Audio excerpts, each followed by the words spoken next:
귀궁 제4화에서는 무녀열이는 점점 더 무녀다워지고 팔척귀는 본색을 드러냈고 왕가는 비밀을 감추려 애쓰며 궁 안 곳곳엔 숨소리보다 가벼운 감시가 퍼지고 있었다. 열이는 호흡을 고르며 걸었다. 기둥 하나를 지나 복도 끝까지 이어지는 그림자를 밟았다. 바람이 문살 사이를 흔들었다. 그 소리에 자꾸만 마음이 따라갔다. 강철이는 고개를 돌렸다. 그 안의 윤갑은 오늘도 눈을 떴다. 어제와는 다른 얼굴이었다. 그러니까 오늘은 이무기가 쉬는 날이었다. 그런 날이면 윤갑은 유독 잘 웃었다. 말도 많아졌고 심지어 열이를 놀리기까지 했다. 귀한 아씨라면서 왜 이렇게 성깔이 있냐며. 열이는 뒤를 돌아보았다. 그는 이미 문에 기대어 있었다. 얼굴엔 장난기가, 팔에는 붕대 자국이. 어제 그 귀신 소동 때문이었다. 기억 안 나? 내가 널 구하러 갔던 거. 그때 날 끌어안았잖아.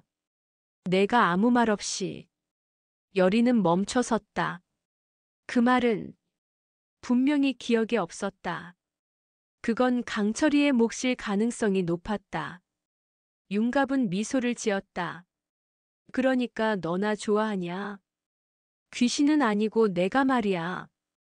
열이는 눈을 깜빡였다. 그러다 그냥 지나쳤다. 대답은 그림자 밟는 걸로 대신했다. 복도 끝 작은 기와 지붕 아래 늙은 내관이 서 있었다. 손엔 봉투 하나. 그것은 왕가의 인장으로 봉해져 있었다. 열이는 봉투를 받아들었다. 손끝이 가볍게 떨렸다. 예감은 언제나 무당보다 먼저 도착했다. 열지 마시오. 그 편지는 입궁 후 5번째 밤, 팔척귀가 다시 깨어나는 날을 예고한 것이다. 그러나 그건 편지 속에 쓰이지 않았다. 모두가 알고 있는 이야기. 하지만 아무도 말하지 않는 진실이었다. 열이는 돌아섰다. 윤갑은 아직 그 자리에 있었다. 그는 손가락으로 작은 원을 그렸다. 그게 뭐냐고 묻자 그는 웃으며 말했다. 무녀 주위에 요상한 기운이 돌기 시작했단 말이지. 사람이든 귀신이든 다 너한테 붙으려 한다는 거야. 열이는 봉투를 가슴에 숨겼다. 그리고 혼잣말처럼 중얼거렸다. 그런 말은 대체 어디서 배웠대? 그러자 윤갑은 대답했다. 내 안에 이무기가 살거든. 무식하게도. 정보는 귀신같이 알더라. 그들은 그렇게 웃으며 걸어갔다. 그러나 궁궐 위엔 붉은 안개가 조금씩 깔리고 있었다. 밤은 유독 조용했다. 별은 많지 않았고 달빛도 기와에 부딪혀 꺾였다. 열이는 등불을 들고 서구 앞에 멈춰 섰다. 문은 반쯤 열려 있었다. 책 냄새는 바람을 타고 흘렀다. 서구 안은 정리되어 있었고 책장은 일자로 뻗어 천장까지 이어져 있었다. 그녀는 봉투를 꺼냈다. 아직 열지 않았지만 손끝이 먼저 안의 무게를 기억했다. 편지를 펼치려던 순간 문득 등불이 흔들렸다. 누군가 문 바깥을 지나간 듯 했다. 열이는 천천히 몸을 돌렸다. 바람이 분 건 아니었다. 분명 기척이 있었다. 아주 익숙하고 매우 낯선 기척이었다. 그녀는 걸음을 멈췄다. 서구 안쪽. 비밀 서가라고 불리는 구역. 평소엔 자물쇠로 잠겨있던 문이 지금은 반쯤 열려 있었다.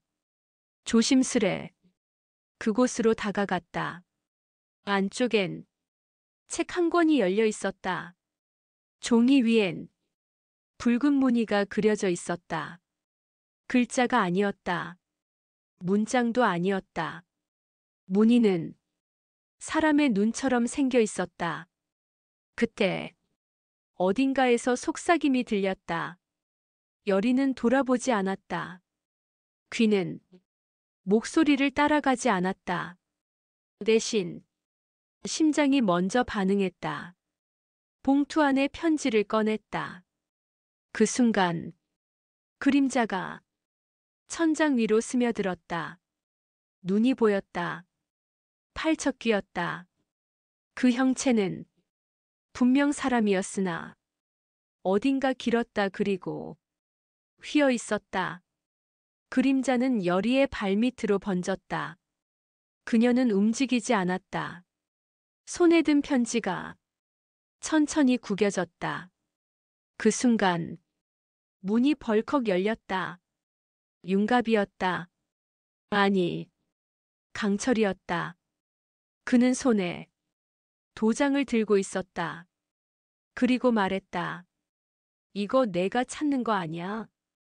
이 금서 누가 함부로 열었더라. 그 말에 그림자가 흔들렸다. 팔척귀는 사라지지 않았다. 다만 모양을 바꿨다. 책 속 글자가 뒤틀렸다. 그건 이무기의 눈과 닮아 있었다. 강철은 그것을 알아보았다. 그는 여리에게 다가갔다. 등불을 들고 서고 밖으로 그녀를 이끌었다. 한 걸음, 두 걸음, 기척은 따라오지 않았다. 밖은 아직 밤이었다. 별은 더 적어졌고 달은 지붕 뒤로 기울었다. 여리는 물었다. 그거 방금 그거 너도 본 거야? 강철은 고개를 끄덕였다. 그리고 말했다. 나도 가끔 겁이 날 때가 있어. 내 안에 있는 게 내가 아닐까 봐. 여리는 웃지 않았다. 그 대신 등불을 껐다. 불이 사라지자 둘의 그림자가 겹쳐졌다. 강철은 물을 마셨다. 찬물은 아니었지만 그는 식은 땀을 식히듯 한 번에 다 마셨다. 궁 안 골목, 인적 없는 작은 연못가. 그는 바위 위에 앉아 신발을 벗었다. 발끝이 떨렸다. 그건 감정 때문이 아니었다. 몸 안 무언가가 다시 움직이기 시작했다. 이무기는 조용할 땐 조용했다. 하지만 강철이 약해질수록 더 많이 깨어났다. 그는 손목을 들여다봤다. 팔에 생긴 푸른 줄, 어제보다 진해져 있었다. 이건 그 안의 흔적이었다. 그는 혼잣말을 했다. 윤갑이던 내가 이젠 점점 사라지는 느낌이다. 기억도, 감정도 헷갈리기 시작했다. 물속에 발끝을 담갔다. 차가운 물이 잠시 정신을 붙잡아 줬다. 그러나 귀 속에선 다른 목소리가 들려왔다. 여리는 무서워하고 있다. 내가 말하지 않으면 우릴 몰라볼지도 모른다. 그건 이무기의 목소리였다. 강철은 귀를 막지 않았다. 막는다고 사라질 소리가 아니었기 때문. 그는 눈을 감았다. 그녀는 날 봐. 가끔은 윤갑으로, 가끔은 나로. 하지만 그게 무서운 거다. 내가 진짜로 누군가에게 보여지는 것. 그는 손가락을 말아쥐었다. 주먹 안엔 작은 나뭇잎 하나. 아까 여리가 지나가며 떨군 것이었다. 그녀는 몰랐을 것이다. 자신이 사람 아닌 존재도 기다리게 만든다는 걸. 강철은 나뭇잎을 바라봤다. 그리고 작게 웃었다. 그 감정은 강철의 것이었다. 이무기는 침묵했다.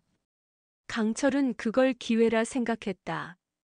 그 틈에 자기 마음을 정리했다. 나는 그냥 그의 옆에 있고 싶은 거다. 무슨 역할이든 상관없이.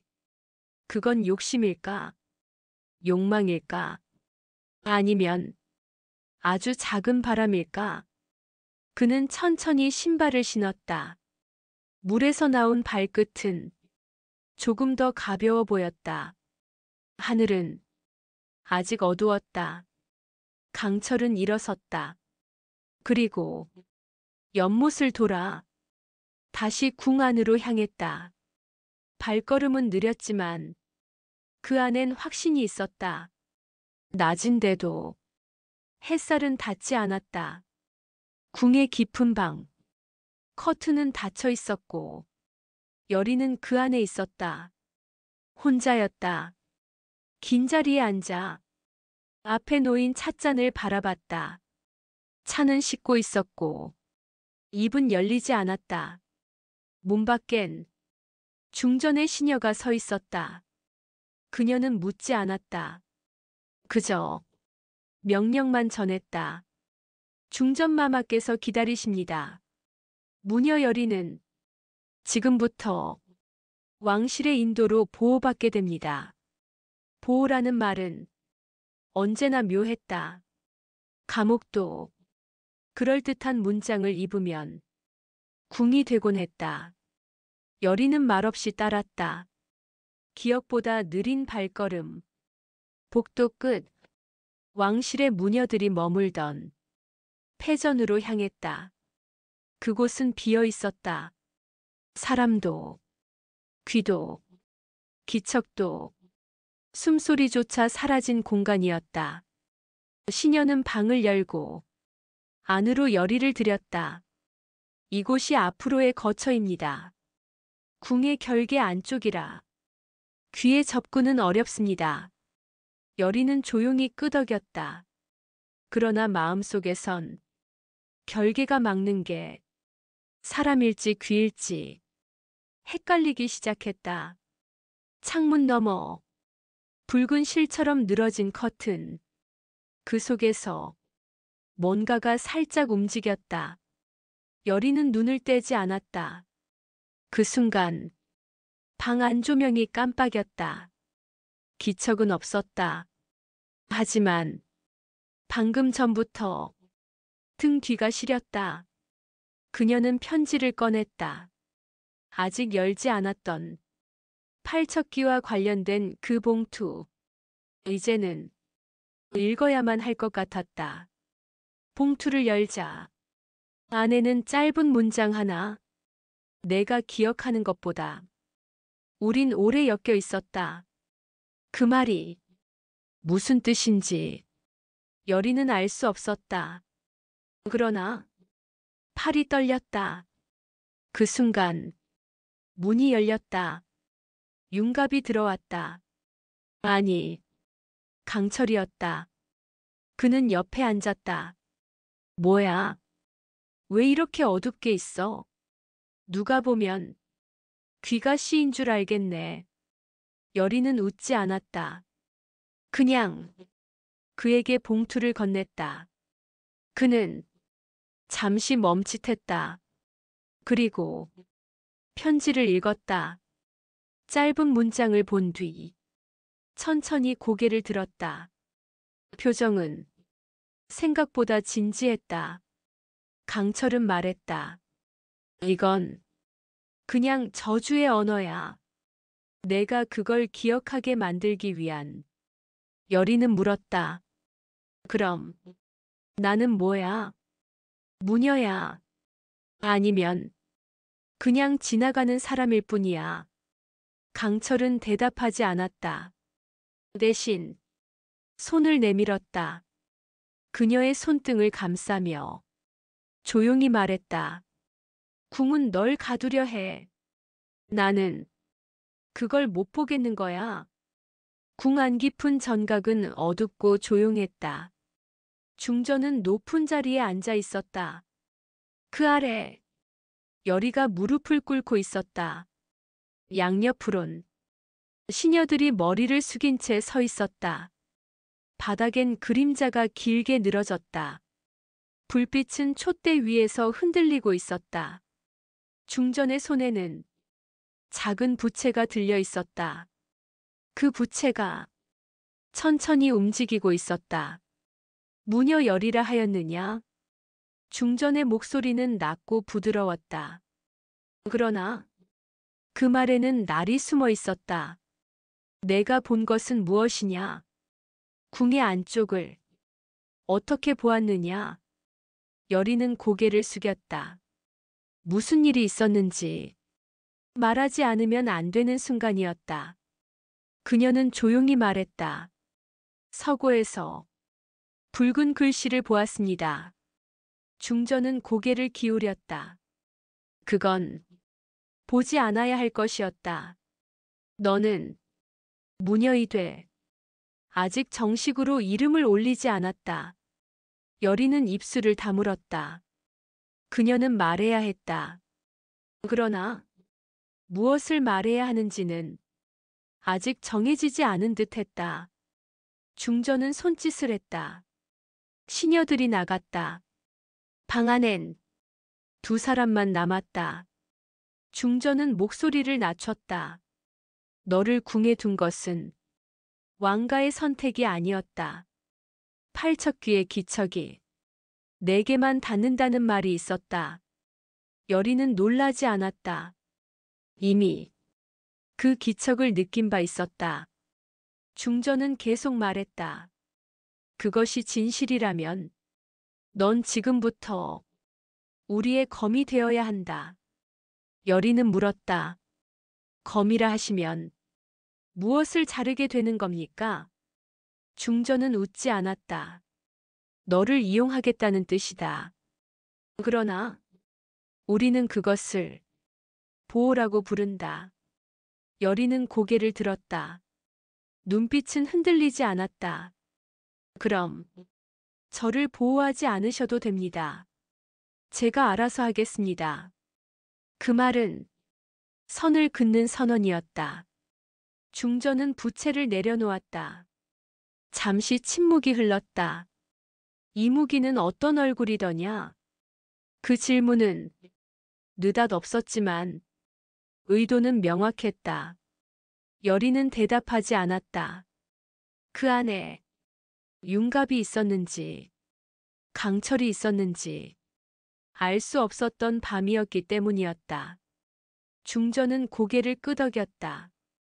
그 얼굴이 어떤지 아는 날이 오면 너는 스스로를 지키지 못하게 될 것이다. 그 말은 경고였다. 그러나 여리는 웃지 않았다. 중전은 손을 흔들었다. 시녀들이 다시 들어왔다. 여리를 다시 그 어두운 방으로 돌려보냈다.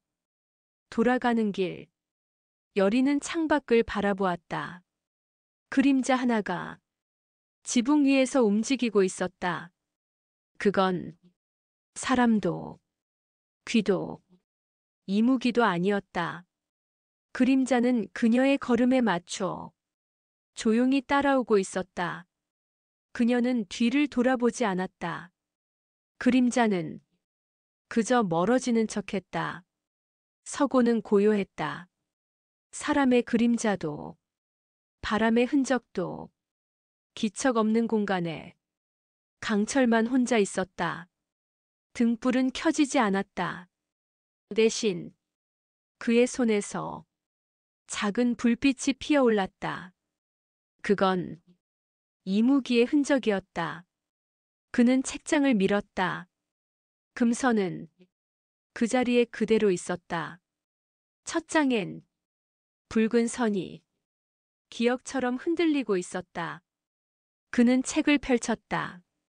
글자는 살아 움직였다. 그러다 문장이 되었다. 그리고 목소리가 되었다. 그 안에서 누군가 웃고 있었다. 그건 강철이 아닌 누군가였다. 그러나 그는 그 웃음을 잘 알고 있었다. 왜 이제 왔지? 이 목소리는 그 안의 존재였다. 강철은 대답하지 않았다. 책장을 넘기자 그림이 나타났다. 열이었다. 그녀의 뒷모습이 붉은 실로 그려져 있었다. 너는 아직 모른다. 그녀가 너를 왜 부르는지, 무엇을 알고, 무엇을 잃었는지. 강철은 책을 덮었다.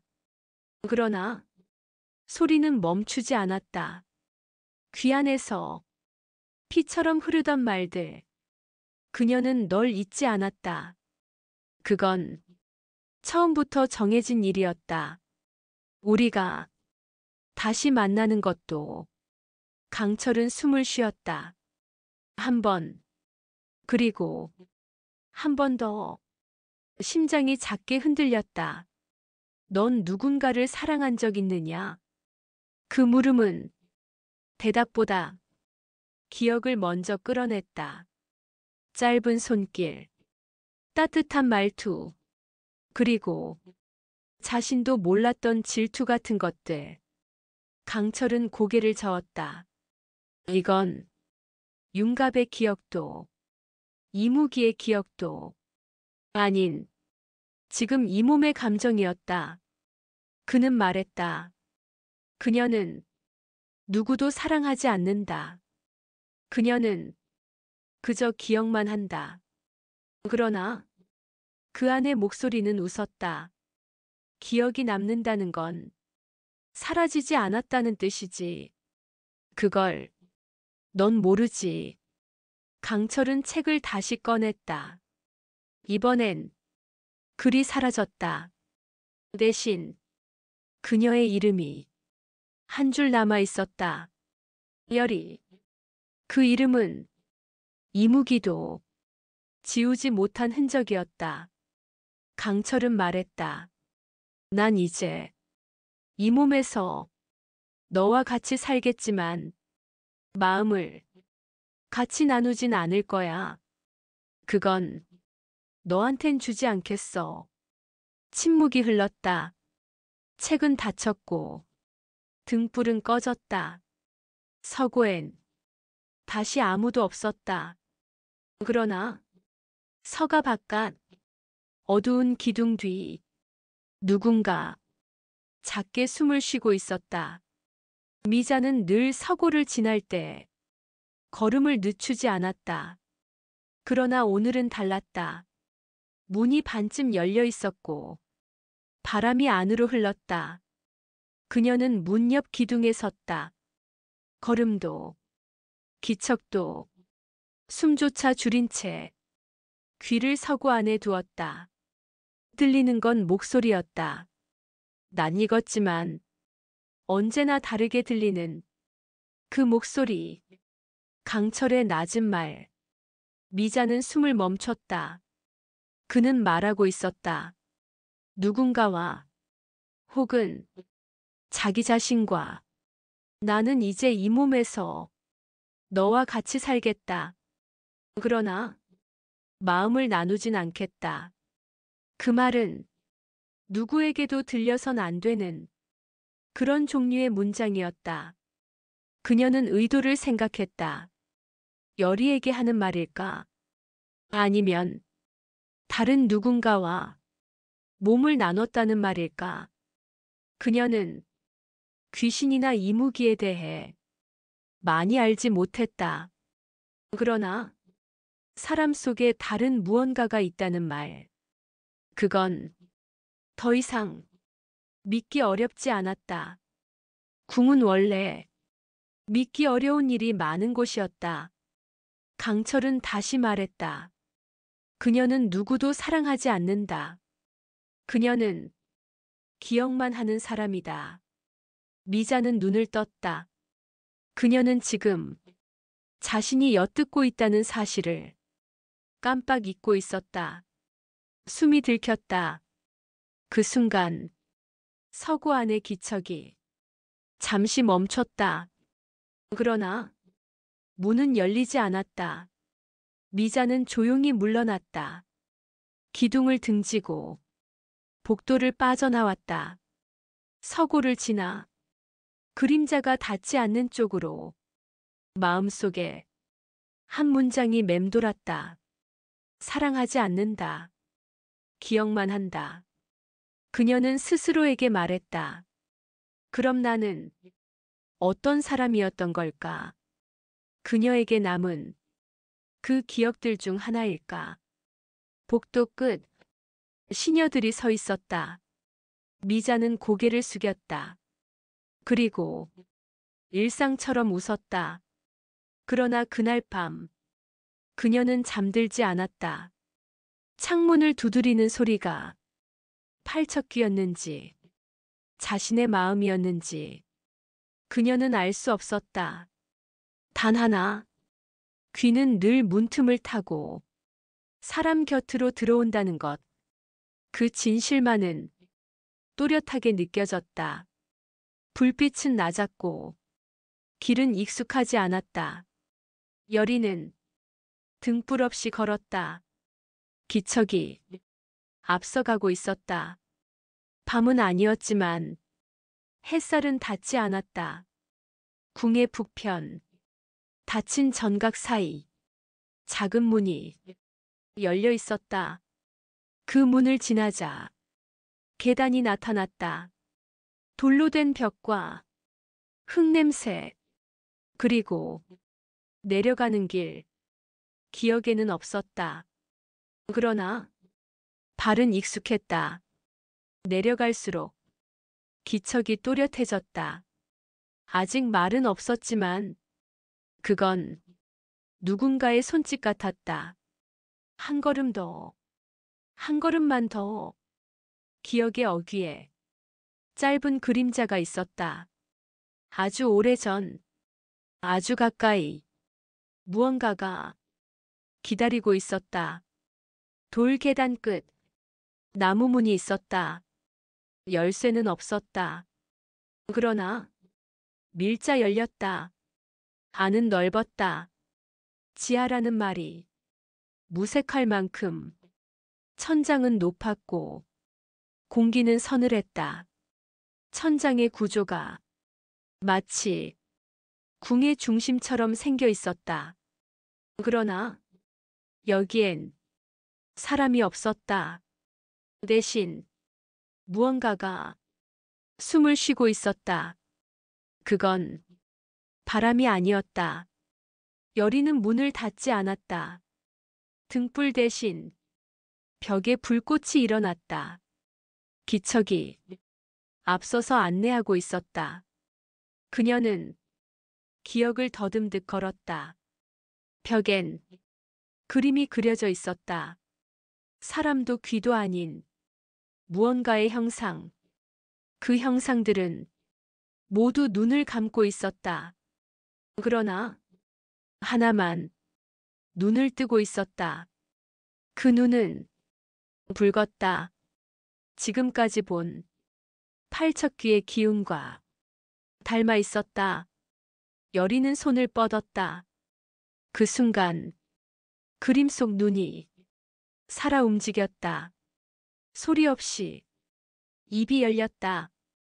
여리는 들었다. 누군가가 자신의 이름을 불렀다.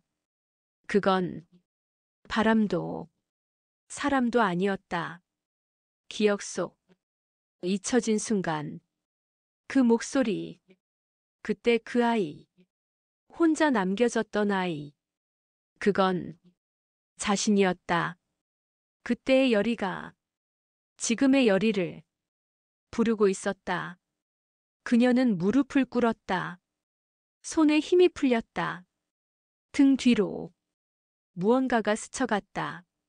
그러나 그녀는 돌아보지 않았다. 지금 돌아보면 사라지지 않을까봐, 혹은 더 이상 돌아갈 수 없을까봐. 지아는 아무 말도 하지 않았다. 그러나 무언가가 깨어나는 소리가 기척처럼 번지고 있었다. 강철은 발걸음을 멈추지 않았다. 지하로 향하는 계단은 생각보다 길었고 공기는 점점 무거워졌다. 등불은 없었지만 눈은 익숙해졌다. 서늘한 벽면이 등 뒤를 지나고 있었다. 그는 숨을 고르며 발끝으로 바닥을 느꼈다. 돌의 결이 그를 어딘가로 이끌고 있었다. 여리가 이곳으로 향했을 리 없다고 처음엔 그렇게 생각했다. 하지만 기척은 그녀의 것이었다. 그는 조용히 중얼거렸다. 이무기야, 혹시 이 안에 내 기억도 있는 거냐? 대답은 없었다. 그 대신 심장이 조금 더 빠르게 뛰었다. 벽에 손을 짚었다. 차가운 느낌. 그리고 문득 무언가의 기척. 강철은 멈췄다. 지금 저 안에 그녀가 있다는 확신이 자연스럽게 들었다. 문을 밀었다. 지하는 생각보다 밝았다. 불꽃이 벽마다 떠 있었다. 그 중심, 여리가 있었다. 무릎을 꿇고 그림을 마주한 채 가만히 서 있었다. 그는 조용히 다가갔다. 그녀는 고개를 돌리지 않았다. 그러나 그가 온 걸 알고 있었다. 기억을 보는 거야. 그녀는 낮은 목소리로 말했다. 이건 내 것도 아니고 누군가의 것이기도 해. 강철은 옆에 섰다. 그림 속 붉은 눈 하나가 그를 따라 움직였다. 그는 중얼거렸다. 내가 내 기억 속 어디쯤에 있지? 지금의 나는 어디쯤에 남게 될까? 여리는 웃지 않았다. 그러나 눈이 가볍게 흔들렸다. 그 감정은 숨기기 어려운 것이었다. 강철은 말했다. 이건 기억을 꺼내는 공간 같아. 마음에 묻은 걸 이곳에서 꺼내보게 되는 거야. 여리는 고개를 끄덕였다. 그러면 당신은 뭘 꺼내게 될 것 같아? 그는 대답했다. 아마도 너를 보는 장면. 그게 처음부터 내 안에 있던 장면. 두 사람의 그림자가 천천히 겹쳐졌다. 불빛은 조금 더 작아졌고 공기는 서로의 온도를 닮아갔다. 강철은 손을 내밀었다. 여리는 잠시 멈췄다가 그 손을 잡았다. 손을 잡은 채 둘은 한참을 움직이지 않았다. 공기는 묘하게 따뜻했고 기척은 느껴지지 않았다. 불빛은 흔들리지 않았다. 그 속에 둘의 그림자가 조금 더 깊어졌다. 강철은 천천히 입을 열었다. 지금 이 순간이 참 이상하다고 조용히 말했다. 여리는 고개를 들었다. 뭐가 이상하냐고 묻지 않았다. 대신 그의 손을 놓지 않았다. 너랑 있으면 내 안이 잠잠해지는 느낌. 그게 내 것 같기도 하고 아닌 것 같기도 해. 그 말은 혼잣말처럼 들렸다. 그러나 여리는 듣고 있었다. 그 말의 끝까지. 강철은 눈을 감았다. 이무기의 기척은 없었다. 적어도 지금은 잠들어 있는 듯 했다. 여리는 조용히 말했다.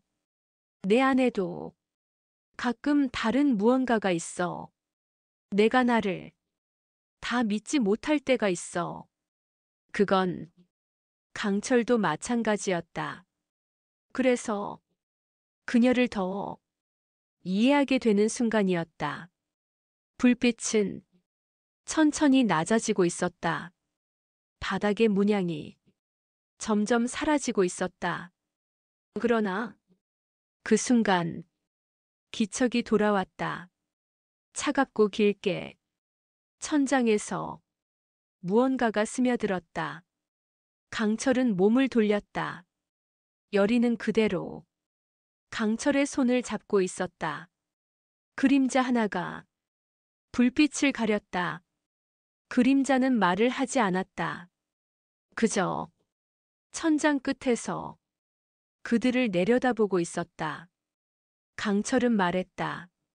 움직이지 마. 지금은 우릴 보고 있을 뿐이야. 확실히 닿진 않았어. 여리는 숨을 참았다. 그러나 기척은 그걸 알고 있었다. 불빛 하나가 툭 꺼졌다. 그림자는 서서히 움직였다. 둘의 사이를 가만히 가르듯 스르르 내려왔다. 강철은 등 뒤로 여리를 감쌌다. 너무 빠르게 움직이지 마. 이건 팔척귀의 흔적이야. 여리는 물었다. 지금의 너 강철이냐고.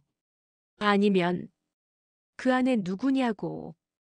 강철은 대답하지 않았다.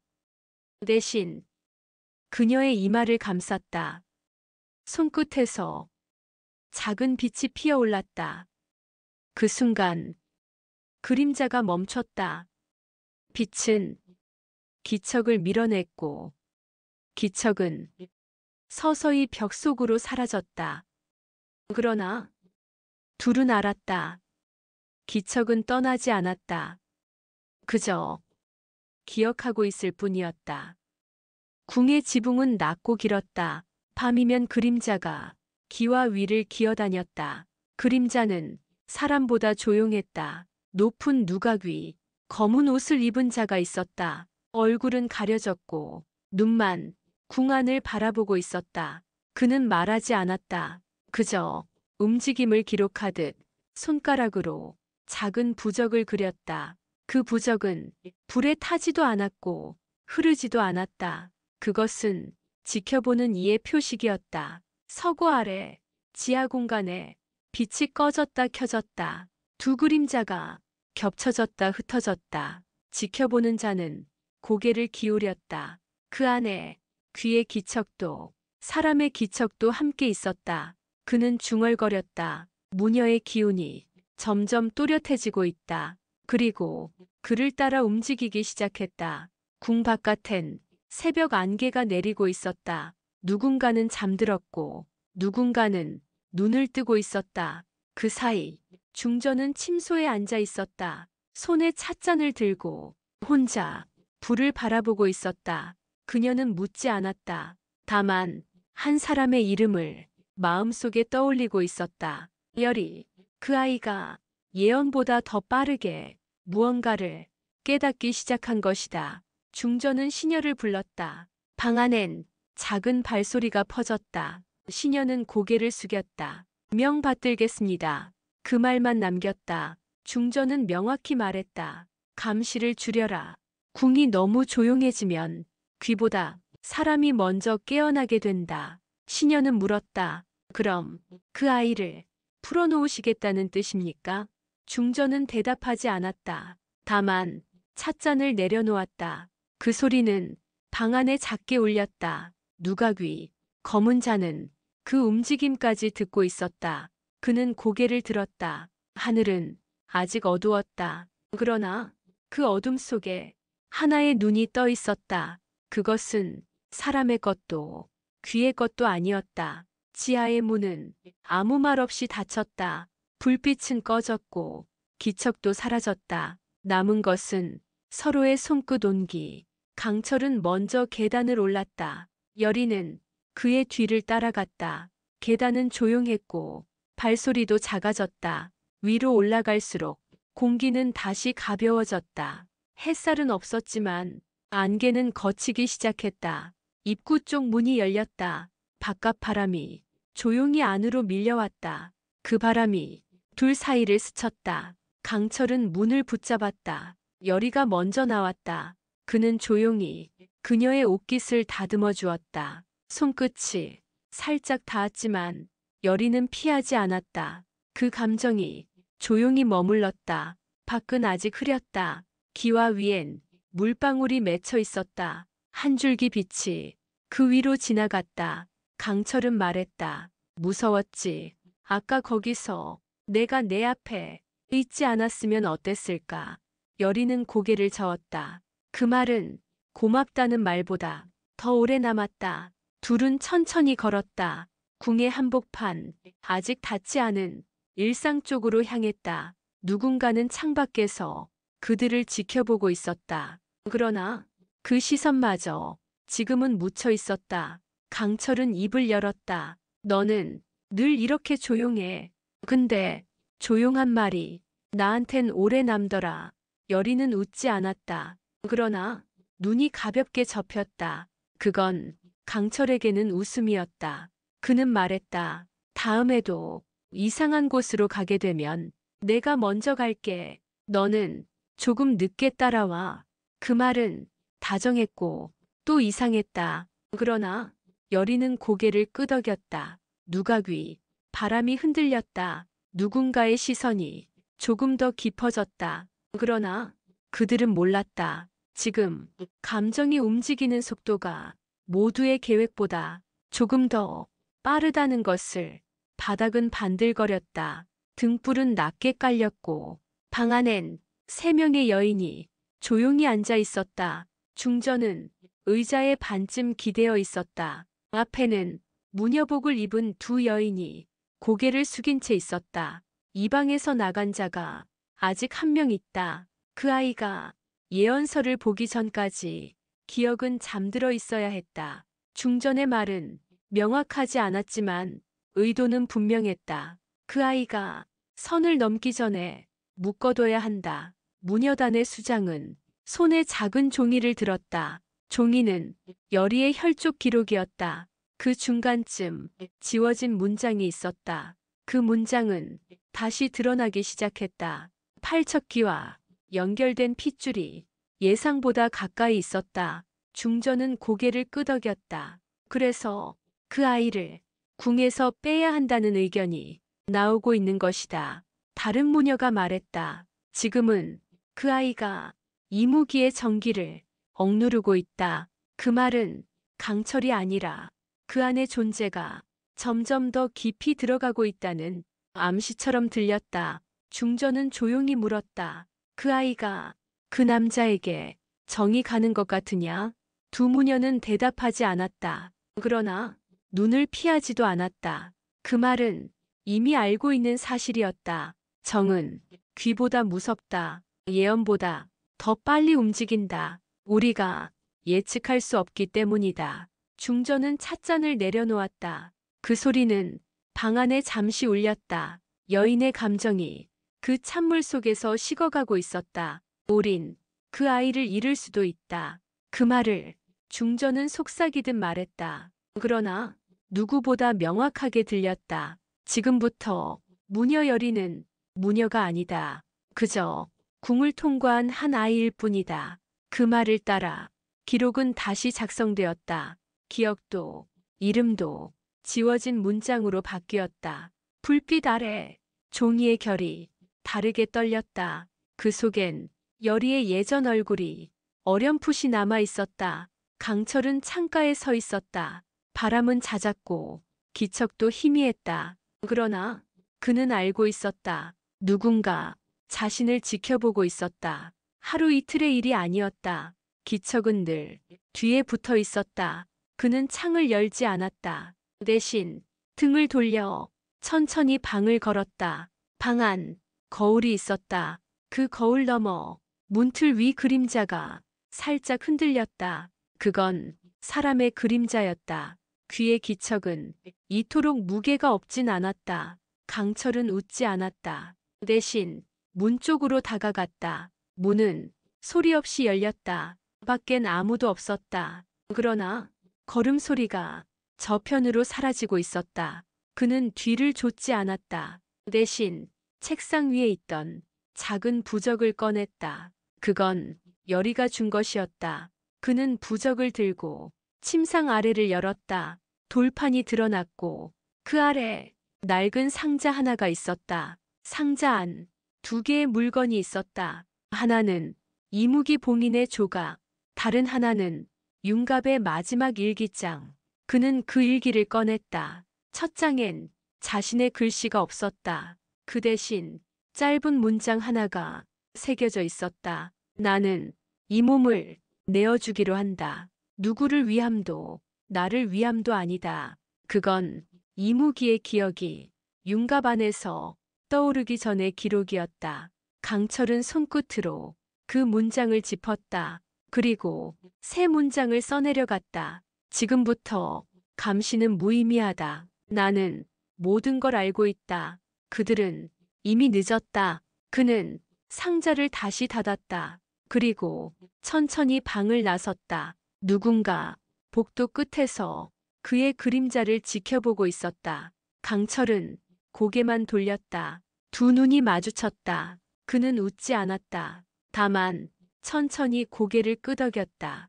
그건 신호였다. 나를 지켜보는 너희에게 먼저 움직이겠다는 선언이었다. 서고의 열쇠는 그녀 손 안에 있었다. 그건 중전이 직접 건넨 것이었다. 말은 없었고 표정도 없었다.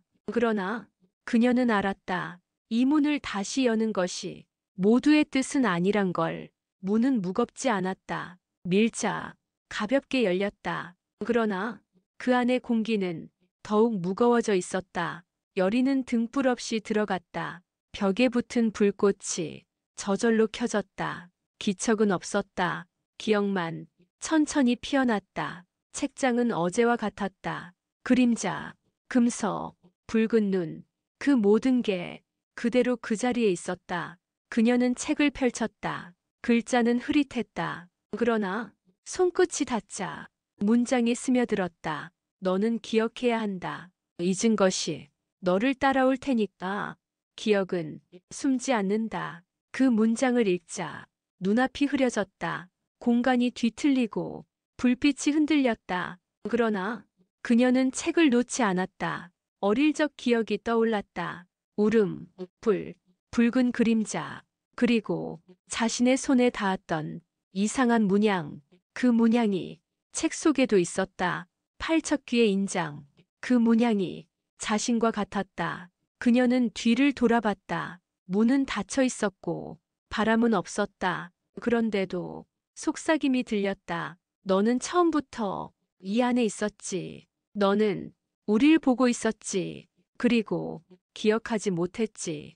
열이는 무릎을 꿇었다. 숨이 가빠졌고 책장은 하나 둘 불이 꺼지기 시작했다. 단 하나의 불빛만 그녀 앞에 남았다. 그 속엔 작은 그림이 있었다. 아이 하나가 귀와 마주 서 있었다. 그 그림 속 아이가 자신과 같았다. 열이는 손을 뻗었다. 그 순간 불빛이 사라졌다. 그러자 그림이 움직였다. 눈을 뜨고 입을 열었다. 기억해라. 너는 무녀이기 전에 우리의 입이었다. 너는 예언보다 먼저 소리를 들었던 아이였다. 그 목소리는 환청이 아니었다. 기억의 파편이었다. 그리고 책이 닫혔다. 모든 불빛이 꺼졌다. 열이는 천천히 눈을 감았다. 그 안에서 기억이 숨을 쉬기 시작했다. 강철은 그녀를 찾고 있었다. 지하에서 나온 뒤 서고를 지나 궁의 뒤편까지 살폈다. 기척은 희미했고 하늘은 흐려 있었다. 그는 조용히 연못가에 멈췄다. 그곳에 열이가 앉아 있었다. 등을 돌린 채 물속을 바라보고 있었다. 그는 다가가 조용히 옆에 앉았다. 말은 하지 않았다. 열이는 먼저 말했다. 기억이 났어. 오래된 이야기. 아주 짧은 순간 모두 잊은 줄 알았는데 그건 기억이라기보다 몸이 먼저 아는 느낌. 책 속 그림을 보자마자 알아버렸어. 강철은 숨을 고르며 천천히 말했다. 너무 빨리 알게 되지 않아도 되는데 여리는 고개를 저었다. 늦게 알면 모두 끝난 다음일 것 같았어. 그럼 누가 나를 찾아줄까 싶어서. 그녀의 손이 조용히 떨리고 있었다. 그건 두려움이라기보다 멈출 수 없는 생각의 진동 같았다. 강철은 그 손을 잡으려 했다. 그러나 여리는 피하지도 잡히지도 않았다. 그녀는 입을 열었다. 팔척기와 나는 아마도 같은 시절을 살았을지도 몰라. 내가 모르던 나로서. 강철은 물었다. 그럼 지금의 너는 그들과 같은 쪽이냐? 아니면 여전히 이 궁에 속해 있느냐? 여리는 대답하지 않았다. 대신 작은 돌을 물에 던졌다. 물결이 조용히 퍼져나갔다. 내가 누구인지보다 내가 지금 뭘 해야 하는지, 그게 더 중요해진 느낌이야. 강철은 고개를 끄덕였다. 그 말은 그녀만이 할 수 있는 말이었다. 그리고 그녀만이 이제부터 할 수 있는 일이었다. 하늘은 조금씩 밝아졌다. 기와 위로 햇살이 내려앉고 있었다. 그러나 그들은 일어서지 않았다. 감정은 움직이지 않아도 서로에게 닿을 수 있었다. 그건 오늘 처음 알게 된 진실이었다. 창문은 반쯤 열려 있었다. 햇살이 살짝 들었고 바람은 커튼을 흔들었다. 미자는 그 앞에 있었다. 말은 들리지 않았다. 그러나 눈으로 보는 것만으로도 느껴지는 온도가 있었다. 연못가 여리와 강철 서로 마주한 채 아무 말 없이 그저 머물고 있었다. 미자는 숨을 삼켰다. 그 거리는 예전과 달라져 있었다. 붙어 있는 것도 아닌데 마음이 닿아 있는 거리였다. 그녀는 창문에서 물러섰다. 그러나 몸은 그 자리에, 기억은 그 장면에 붙들려 있었다. 기억이 흔들렸다. 강철이 자신을 처음 불렀던 순간, 그때의 눈빛, 그때의 말투, 그 모든 게 지금 이 장면엔 남아있지 않았다. 그건 변했다는 뜻이었다. 미자는 거울을 봤다. 그 안에 자신이 있었다. 그러나 그 눈빛은 익숙하지 않았다. 그녀는 혼잣말을 했다. 나는 왜 아직도 그 장면 앞에 멈춰 있는 걸까? 답은 어디에도 없었다. 그러나 가슴 아래 무언가가 뭉치기 시작했다. 감정은 말보다 빨랐고 오해는 진심보다 깊었다. 그녀는 문을 열었다. 복도엔 기척이 없었다. 그러나 걸음을 옮길수록 발소리가 커졌다. 그녀는 중전을 찾았다. 아무도 묻지 않았다. 미자의 발걸음은 확신과 혼란이 겹쳐져 있었다. 방 안 중전은 책을 덮고 있었다. 미자는 고개를 숙이지 않았다. 그건 예의라기보다 거리였다. 제가 말씀드릴 게 있습니다. 미자는 낮은 목소리로 말했다. 중전은 손짓으로 자리를 내주었다. 그녀는 앉지 않았다. 그 대신 한 문장을 꺼냈다. 무녀 여리는 지금 자신의 자리를 벗어나고 있는 중입니다. 그 말은 증오도 아니고 질투도 아니었다. 다만 감정이 말을 만들었을 뿐. 중전은 고개를 끄덕였다. 아무 말도 하지 않았지만 그 말은 생각보다 먼 곳까지 닿아갔다. 하늘은 흐렸다. 햇살은 보이지 않았다. 바람은 서서히 궁 안을 적셨다. 기척은 바닥 아래서 움직였다. 여리는 옷깃을 여몄다. 강철은 한 걸음 뒤를 따랐다. 둘의 발걸음은 서두르지 않았다. 그러나 방향은 정해져 있었다. 서고를 지나 뒤편 좁은 골목, 돌담을 따라 작은 문이 있었다. 그 문은 아직 열리지 않았다. 강철은 문고리를 잡았다. 쇠붙이 냄새가 손에 묻었다. 문은 밀자 열렸다. 안쪽은 어둠이 기다리고 있었다. 여리는 먼저 들어섰다. 강철이 뒤따랐다. 불빛은 없었다. 그러나 두 사람은 길을 알고 있었다. 지하로 향하는 계단. 발소리는 돌에 부딪혀 아주 작게 울렸다. 그 소리는 궁 안까지 퍼지지 않았다. 계단 끝 문이 있었다. 이번에도 열쇠는 필요 없었다. 그 문은 기다렸다는 듯 열렸다. 지하의 공기는 조금 더 차가웠다. 습기와 먼지, 그리고 묵은 기운이 섞여 있었다. 여리는 숨을 들이쉬었다. 그 냄새 속 익숙한 기억이 있었다.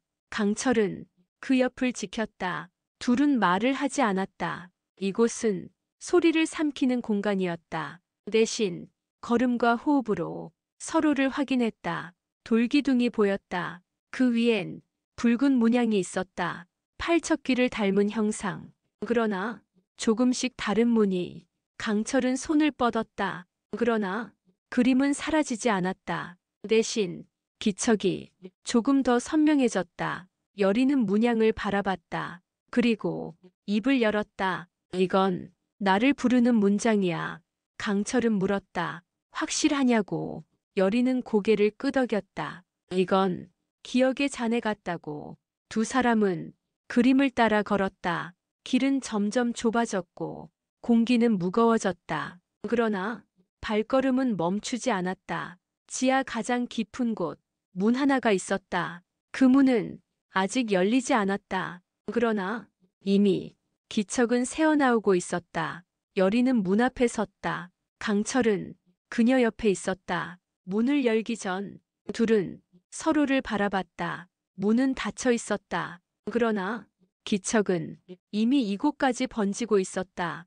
여리와 강철은 서로를 바라보았다. 말은 없었다. 그러나 눈빛은 흔들리지 않았다. 이제는 누구도 뒤로 물러서지 않았다. 강철이 손을 뻗었다. 문고리는 차갑지 않았다.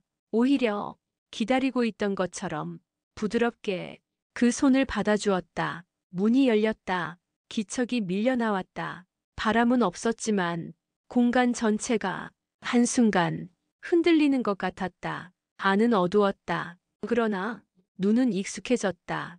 가장 깊은 곳, 그곳에 붉은 실루엣이 있었다. 팔척귀였다. 그러나 여리와 강철이 아는 모습은 아니었다. 그것은 사람처럼 보였다. 그러나 사람보다 길고 사람보다 깊었다. 여리는 걸음을 옮겼다. 강철은 따라갔다. 그들은 한 걸음 한 걸음 숨을 고르며 다가갔다. 붉은 실루엣이 고개를 들었다. 그 순간 공간이 뒤틀렸다. 기억이 방울처럼 터졌다. 어린 열이, 불타는 저편, 울음소리, 그리고 길게 뻗어있던 그림자. 그건 팔척귀의 과거였다. 그리고 여리의 과거였다. 서로 엇갈린 시간 속에 같이 있었던 존재. 강철은 숨을 참았다. 그는 지금 이 기억이 자신에게도 연결되어 있다는 걸 본능적으로 알았다.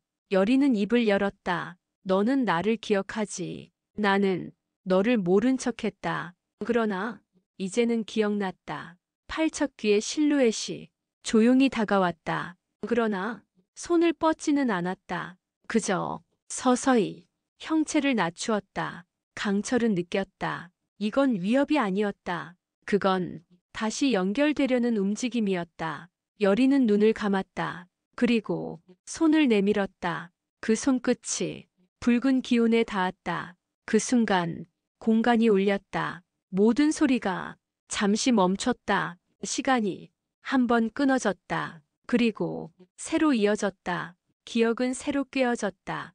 여리는 다시 눈을 떴다. 그녀 앞에 붉은 실루엣 대신 하얀 빛의 아이가 서 있었다. 그 아이는 웃었다. 마치 오래 기다렸다는 듯이. 빛은 조용히 사그라들었다. 하얀 아이는 눈을 감고 있었다. 여리는 그 아이 앞에 서 있었다. 강철은 조용히 숨을 쉬었다. 이 순간이 무엇을 의미하는지 감각보다 먼저 알아차렸다. 여리는 말했다. 내가 보여준 기억. 그건 내가 지키고 싶었던 거구나. 나를 잊지 않으려고 했던 거구나. 아이는 대답하지 않았다. 그러나 그 작은 몸이 조금 더 다가왔다. 여리는 손을 내밀었다. 손끝이 닿자 아이는 가볍게 웃었다. 그 미소는 슬픔과 기쁨을 함께 품고 있었다. 강철은 느꼈다. 이건 끝이 아니라 시작이었다. 팔척귀는 저주가 아니었다. 기억이었다. 오래도록 누군가를 기다린 기억. 그러나 그 순간 지하 전체가 흔들렸다. 벽에 새겨진 문양이 붉게 타올랐다. 열이는 깜빡였다. 하얀 아이가 서서히 사라지고 있었다. 손끝에서 조금씩 빛이 빠져나갔다. 강철은 다가갔다. 그러나 이미 기운은 사라지고 있었다. 남은 건 금서 한 권뿐이었다. 책장은 스스로 닫혔다. 불빛은 모두 꺼졌다. 기억은 다시 봉인되었다. 그러나 흔적은 남아 있었다. 여리는 무릎을 꿇었다. 손을 가만히 모았다. 그 손 안엔 작은 문양이 남아 있었다. 그건 팔척귀의 문양도 이무기의 기운도 아니었다. 그녀 자신의 문양이었다. 강철은 말했다. 이제부터 내가 정해야 해. 기억을 품을지, 기억을 버릴지. 여리는 고개를 들었다. 눈빛은 흔들리지 않았다. 그녀는 말했다. 나는 기억할 거야. 잊지 않을 거야. 하늘은 천천히 밝아오고 있었다. 그러나 궁 안엔 아직 긴 어둠이 남아 있었다. 그 어둠 속 누군가는 움직였다. 다른 기억을 끌어올리려 또 다른 봉인을 풀려 하고 있었다. 기억은 사라지지 않습니다. 지금까지 귀궁사화를 끝까지 들어주셔서 감사합니다. 앞으로도 여러분의 라디오 드라마 예고편을 책임질 수 있도록 노력하는 달빛 드라마 되겠습니다. 행복하세요.